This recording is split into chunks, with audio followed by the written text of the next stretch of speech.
कक्षा 10 की आपकी जो प्रश्नावली 6.3 है, अब उसका हम ये आखिरी वाला क्वेश्चन 16वां क्वेश्चन इसमें हम सॉल्व करते हैं। इसमें लिखा है कि AD और PM त्रिभुजों ABC और PQR की क्रमशः माध्यिकाएँ हैं। यानी कि हमारे पास कोई एक त्रिभुज है, एक नहीं आपके दो त्रिभुज इसमें होंगे, ठीक है कि नहीं। चलिए कौन कौन से त्रिभुज हैं, ये आपके दो आपके पास त्रिभुज हैं, एक तो ABC और इस PQR, ये दो त्रिभुज आपके पास हैं, ठीक है जी। चलिए उसमें उन्होंने कहा है कि ये जो AD है, ये जो AD लाइन है वो इस BC, ये जो AD है, कहाँ लिखा है आपका AD आपके ABC,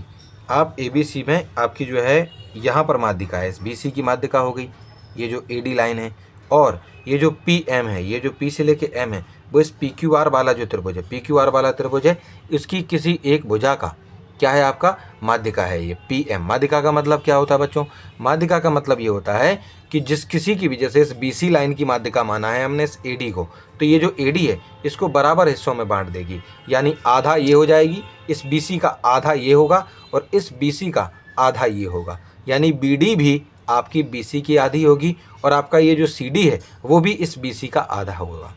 ठीक है कि नहीं। उसी प्रकार से ये जो QM है,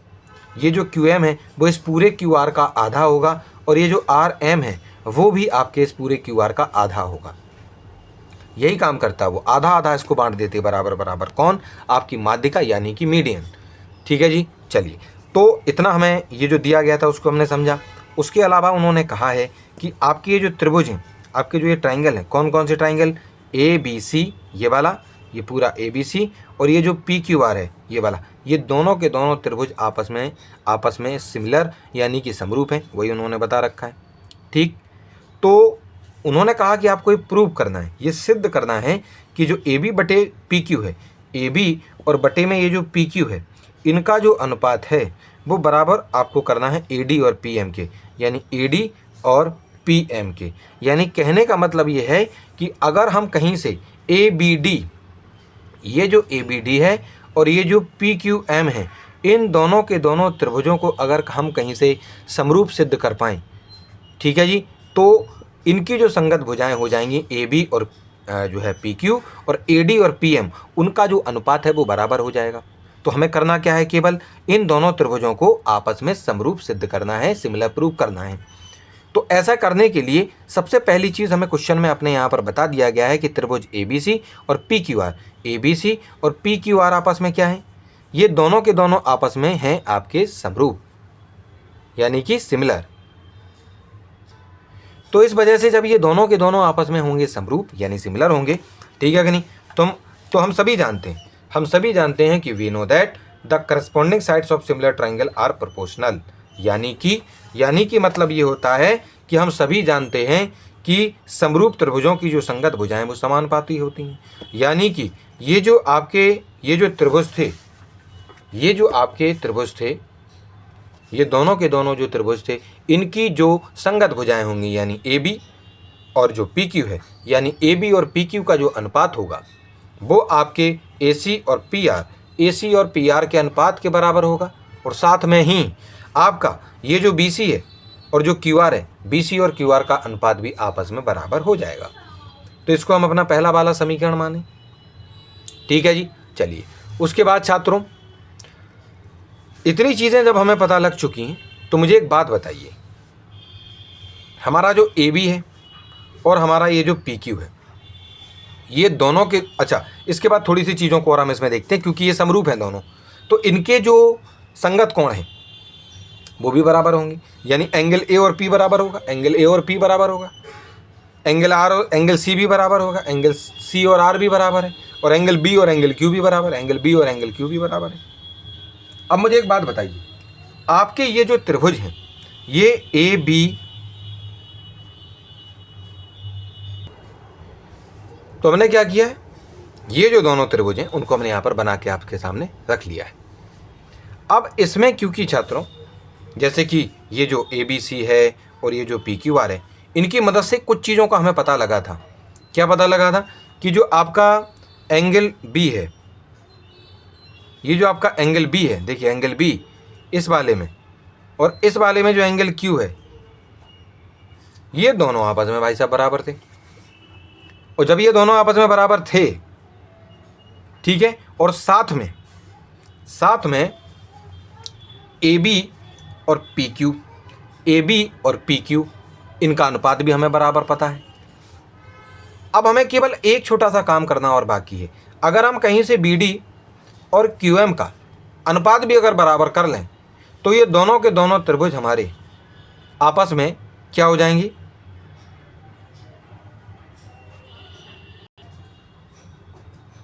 तो ये दोनों त्रिभुज हमारे क्या हो जाएंगे,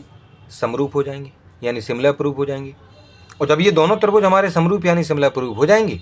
तो इनकी जो संगत भुजाएं हैं यानी ए डी और पी एम, इनका भी जो है आपका अनुपात वो बराबर हो जाएगा। और हमें इन्हीं का अनुपात यानी ए डी और पी एम के अनुपात को ही बराबर करने की केवल जो है ज़रूरत थी, क्योंकि हमारे क्वेश्चन में आपका जो ए बी बटे में पी क्यू है उसका अनुपात उन्होंने बराबर बोला है ए डी बटे पी एम के लिए कि इनको बराबर कर लीजिए। तो ए बी और पी क्यू का अनुपात तो यहाँ पर लिखा है, बस केवल इसको ए डी और पी एम के अनुपात के बराबर सिद्ध करना बाकी था। और ये संभव हो पाएगा तब जब ये दोनों के दोनों हमारे जो त्रिभुज हैं वो आपस में समरूप यानी सिमिलर हो जाएंगे, ठीक है कि नहीं। तो उसके लिए केवल एक छोटी सी बात बाकी ये रह जाती है कि इस बी डी और इस क्यू एम को, इनका जो अनुपात है केवल उसको हमें बराबर सिद्ध करना बाकी है, ठीक है कि नहीं। चलिए तो हम क्या करते हैं,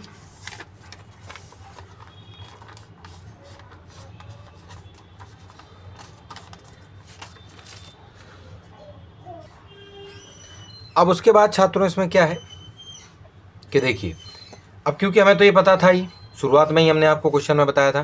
कि ये जो ए डी है इस बी सी को बराबर बराबर बांट रही है, यानी ये जो बी डी है इस पूरे बी सी का आधा होगी, यानी ये जो बी डी है, ये बी डी है, वो इस बी सी का, इस पूरे बी सी का आधा होगी, यानी बटे में 2 कर देंगे। और ये जो क्यू एम है, क्योंकि पी एम इसकी क्या थी, माध्यिका थी, मीडियन थी, तो उस वजह से ये जो क्यू एम है इस पूरे क्यू आर का आधा होगी, क्योंकि बराबर बराबर बट रहा है, तो ये आपका क्यू एम भी क्यू आर का आधा यानी बटे में 2 होगी। इसको हमने अपना समीकरण 3 माना, इसको 2 माना था, इसको हमने पहला माना। अब हम देखेंगे अगर पहले वाले समीकरण और तीसरे वाले समीकरण में, पहले वाले और तीसरे वाले समीकरण में अगर हम एक चीज़ देखते हैं, क्या चीज़ देखते हैं कि यहाँ पर क्या लिखा हुआ था कि जो बी सी और बटे में जो क्यू आर है। अब देखो मैं आपको यहाँ पर एक चीज़ इसमें समझाता हूँ कि देखिए, ये जो बी सी है और बटे में ये जो क्यू आर है, ठीक है कि नहीं, ये इन दोनों का अनुपात इनके बराबर था, यानी ए बी और पी क्यू के अनुपात के बराबर था इनका, ठीक है कि नहीं। किसके था ये बराबर में, ए बी और पी क्यू के अनुपात के बराबर था। और अभी अभी हमने बी डी और आपका क्या है ये क्यू एम, अच्छा बी डी और क्यू एम इनका अनुपात अगर हम निकालते हैं, पहले इनका अनुपात निकालें। चलिए बी डी अभी अभी हमको क्या प्राप्त होगा, बी सी और बटे में 2, और आपका जो क्यू एम है, ये जो क्यू एम वो कितना था आपका क्यू आर। अब चलो एक काम करते हैं, इसको ऐसे नहीं लिखते हैं, रुको, हम कैसे लिखते हैं इसको, बी सी और बटे में 2 है ना, और यहाँ पर आपका क्या है, सॉरी यहाँ पर क्या है आपका, ये बटे मतलब भाग है, हम यहाँ पर भाग लगा देते हैं, ठीक, कि नहीं तो फिर वो एक के ऊपर एक रहेगा, समझ में नहीं आएगा। और क्यू एम की वैल्यू क्या थी आपकी, क्यू आर बटे में क्या था 2। चलो तो ये जो बी डी और बटे में आपका ये जो क्यू एम है छात्रों, वो बी सी बटे में 2, और इस भाग की जगह गुणा लग जाएगा, 2 आपका ऊपर पहुँचेगा और ये जो क्यू आर है वो आपका नीचे आ जाएगा। आप 2 से 2 को काट देंगे, यानी बी डी और बटे में क्या आ जाएगा आपका क्यू एम, और ये कितना हो जाएगा बी सी बटे में क्यू आर। यानी कहने का मतलब ये है छात्रों कि जो बी डी और क्यू एम का जो अनुपात है वो आपका लगभग बी सी और क्यू आर के अनुपात के बराबर ही है। अब मुझे एक बात बताइए, अगर आपका बी डी और क्यू एम का अनुपात बी सी और क्यू आर के बराबर है तो क्या हम इसकी जगह पर अगर हम ऐसी बात लिख दें, क्योंकि इनका अनुपात बी डी बटे में क्यू एम के बराबर था और बराबर में ए बी बटे पी क्यू, ये पहले से इसके बराबर था, ये हमने केवल इसको हटाकर इसके बराबर जो चीज़ थी, इसके बराबर जो चीज़ थी, इसके बराबर जो चीज़ थी उसको रख दिया। अब हमें क्या प्राप्त हुआ, बी डी बटे में क्यू एम, बी डी बटे में क्यू एम बराबर है ए बी बटे में पी क्यू के, ठीक है कि नहीं। तो हमें इसमें क्या प्राप्त हो गया कि बी डी बटे में क्यू एम आपका बराबर है पी ए बी बटे में पी क्यू के। और हम यही चाह रहे थे बच्चों कि आपका ये जो BD है, BD और ये जो QM है, इन दोनों का जो अनुपात है छात्रों, वो कहीं से भी AB और PQ के बराबर आ जाए, और वो यहाँ पर हमारा आ भी चुका है। अब हमारी इन दोनों भुजाओं का अनुपात इन दोनों भुजाओं के अनुपात के बराबर है, और ये दोनों भुजाएं किस कोण को बना रही हैं? B को ये दोनों भुजाएं बना रही थी, और Q को ये दोनों भुजाएं बना रही थी। यानी कि जो कोण हमारा बराबर था, उसी कोण को बनाने वाली जो भुजाएं हैं, वो उनका जो अनुपात है वो आपस में समानुपाती यानी आपका प्रोपोर्शनल है, यानी बराबर है उनका अनुपात। तो इस वजह से ये दोनों के दोनों जो त्रिभुज हैं वो आपके भुजा कोण भुजा यानी कि साइड एंगल साइड वाला जो हमारा समरूपता का जो नियम होता है, सिमिलरिटी का जो रूल होता है, उसके हिसाब से ये दोनों त्रिभुज आपस में क्या हो गए? समरूप हो गए। और वही वाली बात हमने यहाँ पर लिख रखी है कि जब हमारा ये दोनों की दोनों चीज़ें जब हमारी बराबर, यहाँ पर हमने देख लिया था कि AB और BD और QM का अनुपात हमने बराबर सिद्ध कर लिया था पहले और तीसरे समीकरण की मदद से। तो ये जो दोनों त्रिभुज हैं ABD और आपका PQM, वो क्या हो गए आपके? इनमें जब हम देखेंगे कुछ चीज़ों को कि B और Q आपस में बराबर थे, ठीक है कि नहीं? क्योंकि यहाँ पर हमने दूसरे वाले समीकरण में देखा था B और Q बराबर थे, और AB और PQ का अनुपात और BD और QM का अनुपात आपस में बराबर हमने यहाँ पर देख लिया था। ये वाला हमारा चौथा वाला समीकरण हो गया, ठीक है कि नहीं? तो उसके हिसाब से हमने इसको भी बराबर देख लिया। और जब ये दोनों बराबर हैं, यानी कि ये जो हमारा त्रिभुज ये ABD और हमारा त्रिभुज PQM, वो आपस में क्या हो गए? समरूप यानी सिमिलर सिद्ध हो गए। SAS यानी भुजा कोण भुजा वाली जो सिमिलरिटी का नियम होता है उसके हिसाब से। और जब ये हमारे बच्चों जब ये बराबर हैं, जब ये बराबर होंगे, तो इनकी जो भुजाओं का अनुपात है, यानी AB और PQ का अनुपात BD और QM के अनुपात के बराबर, और साथ में AD और PM का भी अनुपात आपस में बराबर हो जाएगा, ठीक है। लेकिन हमें तो ज़रूरत केवल AB